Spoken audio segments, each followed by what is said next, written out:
10 बज चुके हैं। आप देख रहे हैं इंडिया न्यूज। आपके साथ मैं हूं चित्रा त्रिपाठी। बड़ी खबर इस वक्त की यही है कि बोधगया में हुआ है आतंकी हमला। 8 सिलसिलेवार बम धमाकों से पूरा का पूरा मंदिर परिसर दहल गया है और वहीं गृह मंत्रालय ने इस बात की पुष्टि कर दी है कि दरअसल ये एक आतंकवादी हमला ही है और सुनियोजित तरीके से इन धमाकों को अंजाम दिया गया है। गया में हुआ धमाका आतंकी हमला है। गृह मंत्रालय ने इस बारे में पुष्टि कर दी है। एनएसजी की पोस्ट ब्लास्ट टीम मौके के लिए रवाना की जा चुकी है। अब एनआईए की टीम भी इस वक्त मौके पर पहुंच रही है। सुनियोजित तरीके से इस धमाके को अंजाम दिया गया है और जाहिर तौर पर जिस तरह से जगह को चुना गया और बाकायदा बैग में जो बौद्ध भिक्षुओं का बैग होता है उसमें एक जिंदा बम की बरामदगी अपने आप में ये दर्शाती है कि किस तरह से इस आतंकी हमले को अंजाम दिया गया है। सीधे रुख करेंगे हम न्यूज रूम का, जहां से मेरी सहयोगी मीनाक्षी इस वक्त जुड़ चुकी हैं, जो मैप के जरिए बताएंगे कि किस तरह से हमले को अंजाम दिया गया। मीनाक्षी। बिल्कुल चित्रा, आपको बता दें जिस तरीके से पूरे हमले को अंजाम दिया गया है, बेहद सुनियोजित तरीके से अंजाम दिया है। मैप के जरिए आपको बताते हैं इस पूरे एरिया की लोकेशन क्या है। तकरीबन 249 किलोमीटर के दायरे में ये पूरा एरिया फैला हुआ है। पूरा बौद्ध मंदिर जो इस वक्त आप टीवी स्क्रीन पर देख सकते हैं, पहला जो बम धमाका हुआ है वो बौद्ध वृक्ष के पास हुआ है। ये पूरा एरिया आप देख सकते हैं और इसके बाद जो अगला बम धमाका हुआ है वो भी इसी कैंपस के अंदर हुआ है। तकरीबन 249 किलोमीटर के दायरे में ये पूरा कैंपस फैला हुआ है। जो मेन गेट है यानी जो पूरा मंदिर का मुख्य द्वार है उसके पास एक बम धमाका हुआ है। उसके बाद बौद्ध वृक्ष के पास 2 बम धमाके हुए हैं और सिलसिलेवार तरीके से 8 बम धमाके हुए हैं। और इस एरिया के बारे में आपको और बताना चाहेंगे, जिस तरीके से इस पूरे एरिया के आसपास कई ऐसे मंदिर हैं, मठ है, जहां पर विदेशी श्रद्धालु आते हैं, चीन से आते हैं, जापान से आते हैं ये तमाम श्रद्धालु। हालांकि जो इंटेंसिटी थी बम की वो बहुत कम थी। अगर ये इंटेंसिटी थोड़ी ज्यादा होती तो बहुत बड़ा नुकसान हो सकता था। इसके अलावा आपको बता दें जिस तरीके से पूरे कैंपस में जिस तरीके से बॉम्ब प्लांट किया गया है, जिस तरीके से बम ब्लास्ट को अंजाम दिया गया है, इंटेंसिटी बेहद कम थी। तकरीबन इस पूरे दायरे में 22 सीसीटीवी कैमरे हैं चित्रा, आपको बता दें, लेकिन 22 सीसीटीवी कैमरे में से एक भी कैमरा ऐसा नहीं है जिसमें नाइट विजन हो। और बम अगर प्लांट किया गया है तो यही जताया जा रहा है कि रात के वक्त में ये बम प्लांट किया गया होगा, क्योंकि एक भी कैमरा ऐसा नहीं है जो रात के वक्त काम कर सके। चित्रा। बिल्कुल, बड़ा सवाल यही उठ रहा है। और जिस बौद्ध वृक्ष का आप जिक्र कर रही थी, आपको बता दें, दर्शकों को हम बता दें कि दरअसल यही वो पीपल का पेड़ है, पीपल का वृक्ष, जिसके नीचे बैठकर महाबुद्ध को ज्ञान की प्राप्ति हुई थी और उसके बाद यहां पर लोग जाते हैं परिक्रमा करने के लिए। इसके साथ ही बड़ा सवाल मीनाक्षी ये भी उठ रहा है, नाइट विजन जिस कैमरे की बात कही जा रही है, इतना बड़ा मंदिर जहां पर सुरक्षा के इतने पुख्ता इंतजाम और वहां पर इस तरह के सीसीटीवी कैमरे लगाए ही नहीं गए ताकि वो रात में जो गतिविधियां वहां पर घट रही हो उसकी जानकारी ले सके। क्या ये माना जाए कि एक बेहद बड़ी चूक का मामला है और इसी वजह से आतंकवादी अपने मंसूबों में पूरी तरह से कामयाब हो गए? बिल्कुल चित्रा, इसमें कोई दो राय नहीं है कि बहुत बड़ी चूक यहां पर राज्य सरकार की ओर से हुई है, क्योंकि आईबी ने पहले से ही अलर्ट जारी कर दिया था। गृह मंत्रालय भी इस बात से इनकार नहीं कर रहा है कि ये आतंकी घटना हो सकती है। इसे ये साफ कहा जा सकता है बहुत बड़ी चूक हुई है, क्योंकि इतना बड़ा मंदिर है। चित्रा, मैं यहाँ आपको एक और जानकारी देना चाहूंगी कि सबसे ज्यादा डॉलर का जो एक्सचेंज होता है वो इसी मंदिर में होता है। अगर इतना बड़ा डॉलर का एक्सचेंज होता है तो आप ये समझ सकते हैं कि इकोनॉमी कितनी ज्यादा प्रभावित होती है और देश विदेश में क्या मैसेज आता है। पूरे बम धमाके से 22 सीसीटीवी कैमरा इस पूरे इलाके में आते हैं, लेकिन एक भी ऐसा कैमरा नहीं है जो नाइट विजन जिसका अच्छा हो। और इसके अलावा अगर बात की जाए जिस झोले में बम बरामद हुआ है वो एक बौद्ध भिक्षु का झोला है। जो नौवा जो बम बरामद हुआ है, जो जिंदा बम बरामद हुआ है, वो एक बौद्ध भिक्षु के झोले में बरामद हुआ है। इससे ये अंदाजा भी लगाया जा सकता है कि मीनाक्षी, इस वक्त हमारे साथ सुशील मोदी जुड़ चुके हैं, जो कि बीजेपी के वरिष्ठ नेता हैं और उप मुख्यमंत्री भी रह चुके हैं बिहार सरकार में। सुशील मोदी जी, आपसे हम जानना चाहेंगे, क्या इसे सीधे सीधे राज्य सरकार की लापरवाही मानी जाए, क्योंकि पहले से जानकारी आईबी की ओर से देने के बावजूद भी वहां पर आतंकवादी हमला हो जाता है और हम सिर्फ हाथ पर हाथ धरे बैठे रहते हैं? सुशील मोदी से हमारा संपर्क टूट गया है, उनके पास हम चलेंगे। और इस वक्त हमारे साथ स्टूडियो में जुड़ चुके हैं संबित पात्रा, जो कि बीजेपी के वरिष्ठ नेता है। संबित, आप इस वारदात को किस तरह से देखते हैं? एक आतंकवादी हमला, 8 सीरियल बॉम्ब ब्लास्ट, और वो भी तब जब पहले से ही आईबी की ओर से इस बारे में जानकारी राज्य सरकार को दे दी गई थी। देखिए चित्रा, पहले तो हम भारतीय जनता पार्टी की तरफ से और तमाम नेताओं की तरफ से बहुत दुख व्यक्त करते हैं कि जिस प्रकार का ये दर्दनाक घटना हुआ है और बौद्ध धर्म के ऊपर एक तरह से हिंदुस्तान का जो सबसे बड़ा पिलग्रिम सेंटर है, जहां स्वयं भगवान बुद्ध ने निर्वाण प्राप्त किया, जहां स्वयं भगवान बुद्ध ने विराट ज्ञान को प्राप्त किया, वहां इस प्रकार के आतंकवादी घटना से बहुत ही दुख होता है। किस प्रकार धर्म के ऊपर अटैक हो रहा है, इससे बड़ा दुख होता है और सबके साथ हमारे जो है कंडोलेंसेज हैं कि सब जल्दी ठीक हो जाए। मगर जो आपने सवाल पूछा उसमें बहुत ही तथ्य छिपे हुए हैं। आपने सही कहा कि इंटेलिजेंस ब्यूरो का इनपुट भी था और स्पेसिफिक इनपुट यह था कि बिल्कुल महाबोधि टेम्पल कॉम्प्लेक्स के अंदर ही बॉम्ब या किसी प्रकार के आतंकवादी गतिविधियां होने की संभावनाएं हैं। तो मुझे लगता है पूरी तरह से न केवल राज्य सरकार अपितु सेंट्रल सरकार भी इसमें अपने आप को तेजी से संबित, लेकिन सवाल तो ये उठेंगे ना, 2 महीने पहले आप लोग भी तो राज्य सरकार में शामिल थे। आप लोगों की ओर से आखिर क्यों नहीं कुछ ऐसे इंतजाम किए गए, सरकार के ऊपर दबाव बनाया गया? इसका जवाब मैं आपसे लूंगी, लेकिन इस बीच 2 और खास मेहमान हमारे साथ जुड़ चुके हैं। हमारे साथ जेडीयू से जुड़े हुए हैं जेडीयू के नेता राजीव रंजन जी और हमारे साथ कांग्रेस पार्टी के वरिष्ठ नेता महाबल मिश्रा भी इस बीच हमारे साथ जुड़ चुके हैं। महाबल मिश्रा जी, एक आतंकवादी हमला होता है, 8 सीरियल ब्लास्ट होते हैं, जिम्मेदारी किसकी बनती है? वो भी तब जब बाकायदा आईबी की ओर से इस बारे में जानकारी राज्य सरकार को दे दी गई थी। निश्चित रूप से सरकार में संवेदनशीलता नहीं थी। जिस तरह से आईबी का रिपोर्ट था तो वहां सीसीटीवी कैमरा उच्च कोटि का लगाना चाहिए जी। और आज उस परिवार के साथ संवेदनशील है, उस परिवार के साथ सहानुभूति है। भगवान से प्रार्थना करता हूं ठीक हो, जहां गौतम बुद्ध जैसे नागरिक और फॉरेन से जो लोग वहां आते हैं और उनके एक्सचेंज होता है, डॉलर एक्सचेंज होता है, इतने बाद इकोनॉमिक की सवाल है। बिल्कुल। तो ऐसे में सुरक्षा होना चाहिए था, जो राज्य सरकार सही समय पर नहीं स्टेप ले सका।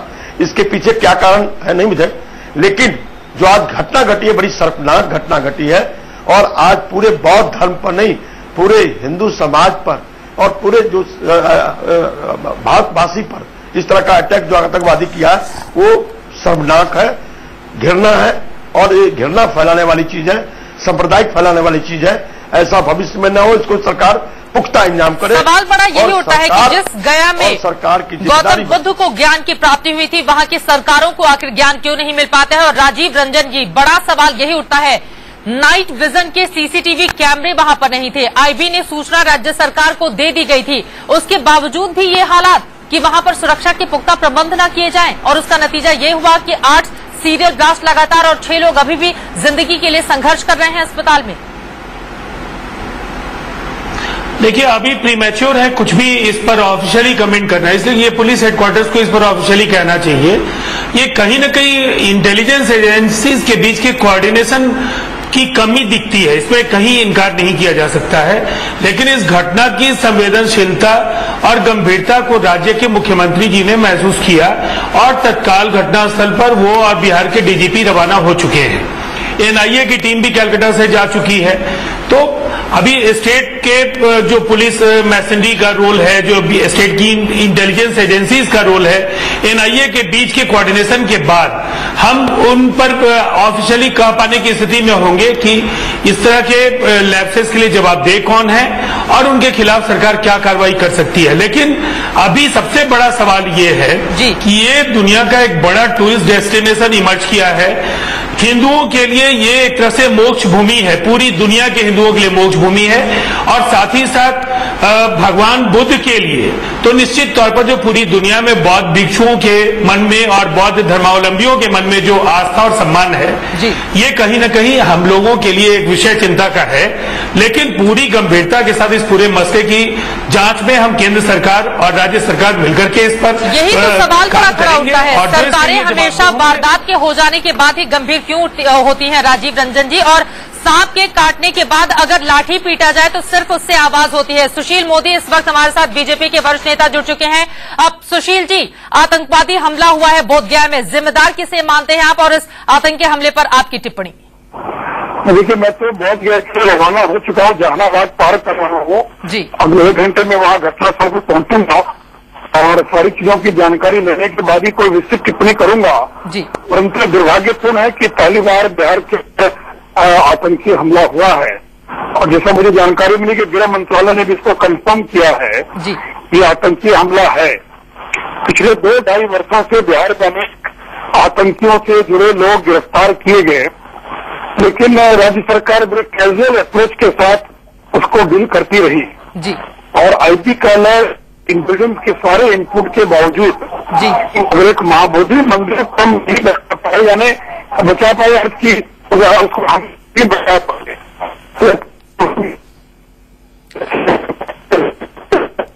सुशील मोदी जी, यहाँ मेरा सवाल, आपने कहा 2-2.5 सालों से ये स्थिति वहां पर बनी हुई है, कई लोगों की गिरफ्तारी हुई। अब उप मुख्यमंत्री तो आप भी रहे थे ना राज्य सरकार में, तो आप लोगों की ओर से कोई कदम क्यों नहीं उठाए गए? आप लोगों ने कोई ऐसे इंतजाम क्यों नहीं किए ताकि जितने भी धार्मिक स्थल है वहां पर पुख्ता प्रबंध सुरक्षा के किए जा सके? उनसे हमारा संपर्क टूट गया है, दोबारा संपर्क साधने की हम कोशिश करेंगे। और इस वक्त हमारे साथ मनोज झा जो कि आरजेडी के नेता हैं वो जुड़ चुके हैं। मनोज जी, आपकी टिप्पणी इस आतंकी हमले पर। जी चित्रा जी, सुबह एक तो ये बिहार में ये पहली बार इस तरह का एक आतंकी हमला हुआ है और ये एक हादसा है, और बोधगया के बारे में कोई टिप्पणी नहीं करना चाहता हूं क्योंकि कई सारे धर्मों की आस्था का प्रतीक है। बिल्कुल। जो खबरें आ रही हैं कि आईबी ने इनपुट्स दिए हुए थे और उस वजह से ये मामला और भी गंभीर और सरकार के लचरपन को इंगित करता है। आज वो दिन नहीं है कि मैं इस पर टिप्पणी करूं और कोई खास बात कहूं, बल्कि हर तरह का सहयोग हम और हमारा दल इस पर प्रदान करेगा। लेकिन सरकार पिछले 2.5-3 वर्षों से लगातार जन सरोकारों से दूर होती जा रही है और ये अलहदा घटना नहीं है। माफ कीजिएगा मनोज जी, आपको रोक रही हूं। सुशील मोदी जी एक बार फिर से हमारे साथ जुड़ चुके हैं। सुशील मोदी जी, सवाल यही है कि आप लोग भी तो सरकार में शामिल थे, आप लोगों ने फिर धार्मिक स्थलों की सुरक्षा के लिए पुख्ता इंतजाम करने का दबाव राज्य सरकार पर क्यों नहीं डाला? देखिए, मैं अपनी जिम्मेदारी से भाग नहीं रहा हूं, लेकिन जो व्यवस्था होती है ये वो जो गृह विभाग मुख्यमंत्री के पास था या है, और इस तरह की गुप्त सूचनाएं पूरे मंत्रिमंडल के सभी सदस्यों के साथ शेयरिंग नहीं होती है जी। और मुख्यमंत्री स्वयं सक्षम थे इन चीजों को देखने के लिए, तो मुख्यमंत्री देख रहे थे, गृह मंत्रालय उन्हीं के पास था जी। तो तकनीकी तौर पर पूरा मंत्रिमंडल जिम्मेवार है जी। लेकिन मुख्य रूप से तो जो मुख्यमंत्री, डीजीपी और तमाम पुलिस के अधिकारी हैं जी। और मुख्यमंत्री ने कभी भी गृह मंत्रालय के काम में कभी किसी दूसरे मंत्री का सुझाव या हस्तक्षेप कभी भी स्वीकार नहीं किया जी। तो इसलिए हम इसे कोई बात होती थी तो वो कहते थे कि मैं सक्षम हूँ, आप चिंता मत कीजिए, अपने विभागों को देखिए आप। इसलिए मैं कोई अपनी जिम्मेदारी से भाग नहीं रहा हूँ, लेकिन कुल मिलाकर जो घटना घटी थी, ये आरोप प्रत्यारोप का समय नहीं है। सरकार को सुरक्षा का पुख्ता इंतजाम करना चाहिए था। बिल्कुल। और पिछले 15 दिनों से जो बिहार में हादसे हो गए हैं, आज मुख्यमंत्री आवास में दिन भर की बैठक हो रही है जदयू के लोगों की, तो अब सरकार को कहाँ चिंता है कि गोली चल रही है, कि कहीं हत्या हो रही है, क्या हो रहा है? तो सरकार अपने बहुमत को बचाने में लगी है जी। और जब सरकार अल्पमत में चली जाती है तो आतंकवादियों के हौसले बुलंद हो जाते हैं और उनको ये लगता है कि अब ये उचित समय है प्रहार करने का। लेकिन बाकी तो डिटेल रिपोर्ट आने के बाद ही कुछ कहा जा सकता है। मुझे ये नहीं मालूम है कि आतंकी हमला है कि नक्सली हमला है या कुछ अपराधियों की करतूत है। अब इसके बारे में तो गृह मंत्रालय और बिहार सरकार विस्तृत जानकारी दे सकती है जी।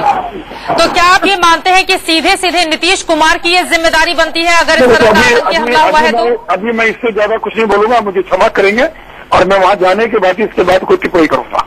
धन्यवाद। चलिए, शुक्रिया। सुशील मोदी पूर्व उप मुख्यमंत्री बिहार से हमारे साथ जुड़े हुए थे। उनका कहना है कि सीधे सीधे कहीं न कहीं जिम्मेदारी जो है वो नीतीश कुमार की बनती है, क्योंकि जब भी इस बारे में उन्हें आगाह किया गया हमेशा से उन्होंने ये कह दिया कि आप अपने मंत्रालय का काम देखिए, बाकी की जिम्मेदारी मैं देख रहा हूं। और राजीव रंजन जी, बड़ा सवाल यही उठता है कि आखिर ऐसा गुरूर क्यों? अगर कोई मंत्री आपको कुछ समझाता है, आपके पास जाता है बताने के लिए कि यहां पर इस तरह की वारदातें हो सकती हैं, नीतीश कुमार तो ध्यान ही नहीं देते और ये सलाह दे देते हैं कि आप लोग अपने मंत्रालय का काम देखिए। ऐसे बयान आप विश्वसनीय मानती हैं क्या? 7.5-8 वर्षों में जो व्यक्ति लगातार सरकार का यशगान करता रहा हो, जो बिहार के नीतीश मॉडल की स्तुति पूरे देश में करता रहा हो, जो लगातार सरकार के कोऑर्डिनेशन को लेकर के बिहार को एक मिसाल बताने का काम करता रहा। आज अगर वो व्यक्ति अगर कहता है कि उनकी बात अनसुनी रह गई, मुझे लगता है कि ये नैतिकता का तकाजा था कि सरकार के दूसरे नंबर के जो वरिष्ठता क्रम में रहे मंत्री, जो उप मुख्यमंत्री रहे हैं, उन्हें नैतिकता के आधार पर तत्काल इस्तीफा करना चाहिए था। इसलिए कि लाल बत्ती या जो सुविधाएं हैं उससे ज्यादा बड़ा सवाल था इस राज्य की जनता की पीड़ा और वेदना। अगर इस राज्य की कानून व्यवस्था का सवाल था जिसके लिए उनके मन में चिंता थी और मुख्यमंत्री नहीं सुन रहे थे, उन्हें इस्तीफा करना चाहिए था। इस तरह के घटिया और शर्मनाक बयान मुझे नहीं लगता है सुशील मोदी जी एक गंभीर नेता है। जिस हताशा में इस तरह के बयान और ऐसे समय में जब ये एक आपदा है, निश्चित तौर पर इस राज्य के लिए एक ऐसा सवाल है जिसको राजनीति से प्रेरित नहीं बनाना चाहिए। लगातार सरकार में 7.5-8 वर्षों तक रहने वाले लोग और उसके पहले संघर्ष में साथ रहने वाले लोगों के पास आज ऐसे क्या स्थितियां उनके लिए बन आई हैं कि हर दिन कोई ना कोई ऐसी बात वो कहते हैं जिसका कोई अता पता नहीं होता है। निश्चित तौर पर ये सरकार मुख्तार अब्बास नकवी बीजेपी के नेता इस वक्त कुछ बोल रहे हैं, सुन लेते हैं। वो चिंता की बात है। अफसोस तो इस पर है कि सरकार अपने राजनीतिक विरोधियों से निपटने में ज्यादा व्यस्त है बनिस्बत की राष्ट्र विरोधियों को निपटाने में। जितनी ऊर्जा और जितनी ताकत ये सरकार अपने राजनीतिक विरोधियों को निपटाने में लगा रही है, अगर उसकी आधी ताकत भी वो राष्ट्र विरोधियों से निपटने में लगाए तो देश का भी भला होगा और ऐसे राष्ट्र विरोधियों का भी खात्मा होगा। स्पेसिफिक इंफॉर्मेशन होने के बावजूद भी कि बोधगया में आतंकवादी ब्लास्ट कर सकते हैं, हमले कर सकते हैं, अपनी शैतानी हरकतों को अंजाम दे देते हैं, सरकार का कैजुअल अप्रोच और कैजुअल रुख कहीं न कहीं इस सरकार की आंतरिक सुरक्षा के मुद्दे पर नीति को स्पष्ट करता है। सर, दिल्ली पुलिस ने 2 आतंकी पकड़े। देखिए, आतंकवादियों और राष्ट्र विरोधियों के प्रति जो है वो समझौतावादी रुख नहीं अपनाना चाहिए, बल्कि सख्त रुख अपनाने की जरूरत है। मुख्तार अब्बास नकवी को आप सुन रहे थे। सीधे से उन्होंने कहा है कि जिस तरह से अपने राजनीतिक विरोधियों को निपटाने में राज्य सरकार लगी हुई है, अगर राष्ट्र विरोधी ताकतों के साथ वो उतनी ताकत के साथ लड़ती तो आज शायद स्थिति ये पैदा नहीं होती है। लेकिन यहां पर संबित पात्रा जी, बीजेपी की ओर से ये बयान तो दिए जा रहे हैं, लेकिन बड़ा सवाल जो राजीव रंजन ने उठाए हैं कि अगर आप लोगों को इतनी ही दिक्कत थी, अगर आप लोगों की बात नहीं सुनी जाती थी तो फिर मजबूरी क्या थी? आप लोगों को इस्तीफा दे देना चाहिए था। और जिस तरह से उप मुख्यमंत्री पूर्व बिहार सरकार के उन्होंने आरोप लगाए, आखिर ऐसी क्या दिक्कत थी जिसके बावजूद, तमाम दिक्कतें होने के बावजूद भी आप लोग सरकार को संभाले रहे? देखिए, पहली बात है चित्रा, राजीव रंजन जी बहुत सधे हुए प्रवक्ता हैं, मगर उन्होंने अभी आक्षेप लगाया कि पूर्व उप मुख्यमंत्री सुशील मोदी जी का जो आचरण था वो ठीक नहीं था। जो विषय उन्होंने बताए वो ठीक नहीं थे, बताने नहीं चाहिए थे। मगर मैंने भी अभी सुना क्या बोला सुशील मोदी जी ने। सुशील मोदी जी ने बहुत संयम का परिचय दिया। उन्होंने कहा जब मैं घटनास्थल पे पहुंचूंगा, पूरा जायजा लेने के पश्चात, खाका पढ़ने के बाद ही इस विषय पे कोई टिप्पणी करूंगा। मगर मोटा मोटा चित्रा जी, मैंने पूरा सुना। उन्होंने कहा कि नीतीश जी के पास जो पूरा सिक्योरिटी का मामला था डायरेक्टली नीतीश जी के पास मुख्यमंत्री के नाते था, तो वो सक्षम भी थे। उनके शब्द यही थे कि नीतीश जी सक्षम थे इस विषय को देखने के लिए, कर सकते थे, मगर फिर भी विषय क्या है मैं जायजा लेने के बाद कहूंगा। मुझे लगता है ये बहुत ही एक संयमित रूप से उन्होंने अपने विषय को रखा। मगर 2-3 बिंदु मैं यहां बोलना चाहता हूं। अभी जो मुख्तार जी ने कहा, इस पे ध्यान देने योग्य विषय है। आप देखिए, अभी इशरत जहां का जो केस चल रहा है, मैं उस केस को इसमें लाना नहीं चाहता था, मगर उसमें 2-3 बिंदु बहुत ध्यान देने योग्य है। पहला तो है जिस प्रकार इंटेलिजेंस ब्यूरो को इस केंद्र सरकार ने छोटा दिखाने की कोशिश की है कि इंटेलिजेंस ब्यूरो के इंफॉर्मेशन पर ध्यान देने की कोई आवश्यकता नहीं है, बहुत सारी खामियां होती हैं, ये गलत लोगों को आतंकवादी बता देते हैं। और कहीं ना कहीं इन्होंने सीबीआई का भी जो दुरुपयोग करके एक प्रदर्शित किया है कि राजनीतिक फायदों के लिए इतने बड़े बड़े संगठनों का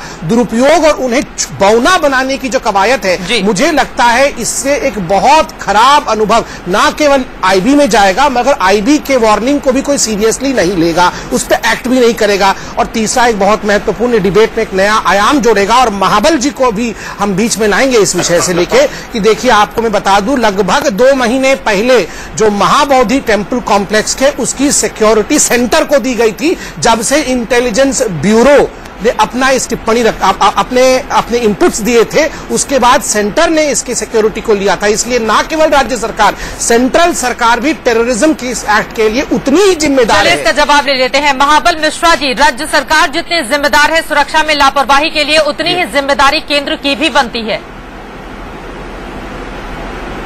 निश्चित तौर पर मैं इससे सहमत हूं, जो कतई मैं उनकी बात को सहमत हूं, लेकिन अभी इस वक्त तो वो आतंकवादी जो हमला हुआ है बड़ा निंदनीय है। और जो अभी मैं मुख्तार साहब का सुन रहा था, राजन साहब का सुन रहा था, जिम्मेदारी अभी बनती है। और जो 3 साल से 15 साल से लगातार 17 साल से सहयोगी थे, आज एक दूसरे पर आरोप न लगावे, इसमें जिम्मेदारी ले। जो हाँ ये घटना घटी है, हमारी राज्य सरकार की कमी थी। 2.5 महीने में राज्य सरकार कोई बदली नहीं है और केंद्र सरकार की भी जिम्मेदारी बनती है।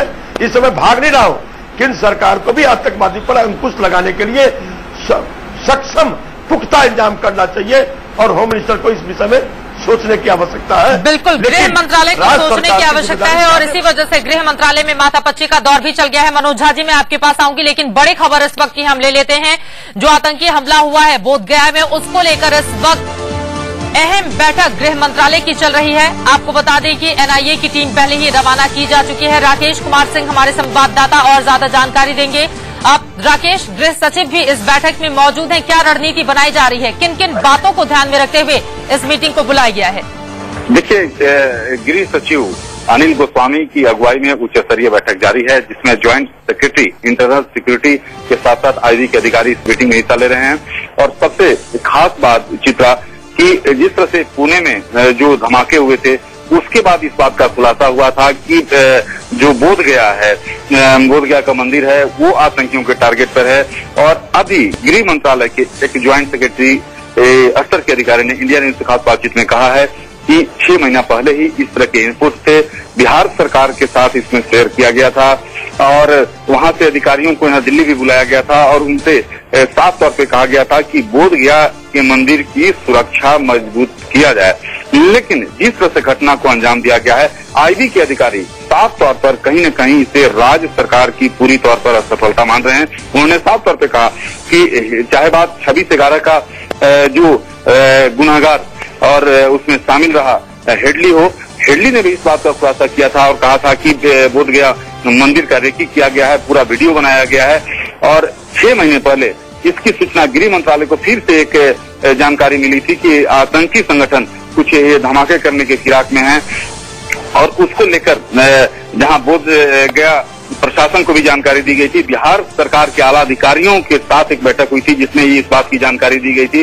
तो ये सीधे तौर पर और चित्रा, अभी जो गृह मंत्रालय के एक आला अधिकारी ने इस बात की भी पुष्टि की है कि जो पवित्र वृक्ष है उसको हल्का नुकसान हुआ है, लेकिन जो उसका ढांचा है यानी मंदिर का ढांचा है उसको कोई नुकसान नहीं पहुंचा है। लेकिन सबसे बड़ी खबर यही है कि गृह मंत्रालय में गृह सचिव की अगुवाई में उच्च स्तरीय बैठक चल रही है और इसमें पूरे मामले पर रिव्यू समीक्षा की जा रही है। चित्रा, चलिए बहुत शुक्रिया राकेश, आगे भी जानकारी आपसे हम लेते रहेंगे। तो गृह सचिव की बैठक में इस वक्त तमाम आला अधिकारियों की मौजूदगी देखी जा रही है और रणनीति बनाई जा रही है कि आगे अब इस पूरे मामले में किस तरह से ब्रीफ किया जाएगा मीडिया को, साथ ही आगे कदम कैसे बढ़ाए जाए। बहरहाल ये एक आतंकवादी हमला है, इस बारे में पुष्टि गृह मंत्रालय की ओर से कर दी गई है। हमारे तमाम मेहमान हमारे साथ बने हुए हैं। एक बहुत छोटे से ब्रेक के लिए हम रुकेंगे, होंगे फौरन हाजिर, आप कहीं मत जाएगा।